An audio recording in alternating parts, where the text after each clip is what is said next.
Құрметті салық төлеуші, электрондық шот фактуралар ақпараттық жүйесінде авторизациялау және қол қою үшін QR пайдалану бойынша функционал іске асырылғанын хабарлаймыз.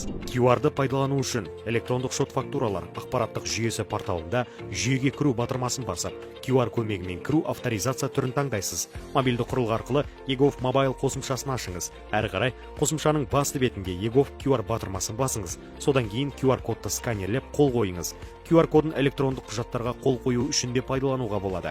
QR қол қоюды электрондық шот фактуралар ақпараттық жүйесінің мобильді қосымшасында да пайдалануға болады. Ол үшін мобильді қосымшадағы электрондық шот фактуралар ақпараттық жүйесінің басты бетіне кіру, әрі қарай QR арқылы кіруді таңдаңыз. Содан кейін eGov Mobile'ге өту қажет.